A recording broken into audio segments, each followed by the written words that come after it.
अपराध बन गया क्या?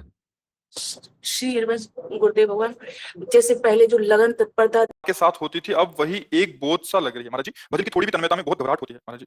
कोई अपराध बन गया क्या?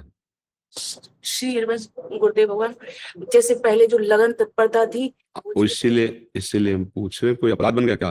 किसी वैष्णव की निंदा, कोई ऐसा अपराध जिससे हमारा भाव, भगवत भाव कम हो रहा है? अपराध या आहार, ये दो तो जरूर ऐसा कर देते हैं। यदि ऐसा नहीं तो कभी कभी भक्त के जीवन में कबहू तो थोरो भजन, कबहू हो तो विशाल, मन को धीरज छुटे नहीं, गाहे न दूजी चाल। कभी कभी मना स्थिति ऐसी होती है कि प्रभु में नहीं लगती है, क्योंकि बहुत जन्मों से संसार में लगी रही। मना कष्टान इंद्रियाणि प्रकृतिस्थान करशति, वो घंटा 2 घंटा की बात है। लेकिन अगर बराबर कई दिनों से ऐसा चल रहा है तो फिर भोजन का बहुत 2 दिन 3 दिन, रक्त जब तक रहेगा तब तक वो जहाँ उसका प्रभाव जला भजन करने से, तो फिर वही भाव आ जाता है। लेकिन अपराध जब तक मोचन नहीं होगा तब तक आगे नहीं बढ़ने देता। जैसे संतों की निंदा, वैष्णव की निंदा, या नाम के विषय में सोचना कि, या किसी के प्रति कोई आपराधिक वृत्ति हो जाना, या धर्म विरुद्ध अपने से कोई आचरण हो जाना, पर ध्यान देना चाहिए।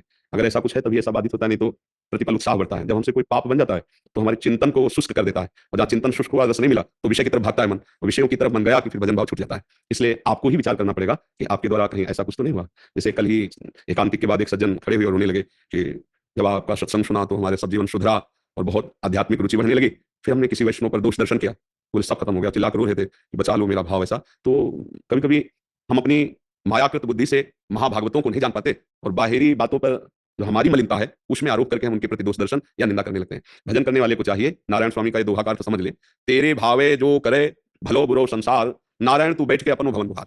संसार भला है कि बुरा है, छोड़ो। अभी अभी अपने को देखो, अगर हमारे अंदर कोई बुरा भाव नहीं होगा तो हमें कोई बुरा नहीं दिखाई देगा। सच्ची मानिए, अगर हमारे हृदय में राम है तो चराचर जगत राम में दिखाई देगा, काम है तो फिर काम में दिखाई देगा। दुष्ट को सब दुष्ट दिखाई देते हैं, पवित्र आत्मा को सब पवित्र आत्मा नजर आते हैं, कोई पापी नजर नहीं आता। भगवत भाव वाले को सब भगवान नजर आते हैं, ब्रह्म भाव वाले को सब ब्रह्म नजर आते हैं। मायाकृत बुद्धि से जड़ चैतन्य, स्त्री पुरुष, पापी पुण्यात्मा, ऐसा दर्शन होता है। हमें लगता है अध्यात्म अपने सुधार के लिए है, कोई क्या कर रहा है भगवान जाने और वो जाने। हमको क्या करना चाहिए? हमें अपना सुधार करना चाहिए। अध्यात्म जो मार्ग है वो अपने सुधार के लिए है। सत्संग सुना और दूसरों पर परीक्षण कर रहे हैं कि ये तो जो आज सत्संग सुना इसमें तो नहीं है, तो वो सत्संग आपके लिए हुआ है। आप अपने में परीक्षण कीजिए कि बात आप में है कि नहीं, दूसरों में नहीं। दूसरों में भगवत भाव रखना है और छोड़ देना। 3 प्रकार की लीला हो रही, सतोगुणी, रजोगुणी, तमोगुणी। कहीं राक्षसी लीला हो रही, कहीं राजसी लीला हो रही, कहीं सात्विक लीला हो रही। कोई भजन कर रहा है, कोई दान कर रहा है, कोई पुण्य कर रहा है, कोई मार रहा है किसी को, कोई विचार कर रहा है, नाना प्रकार की लीलाएं हो रही। पर ये सब असत्य लीलाएं हैं, सत्य नहीं है। जैसे आप फिल्म देखते हैं तो उसमें मार काट भी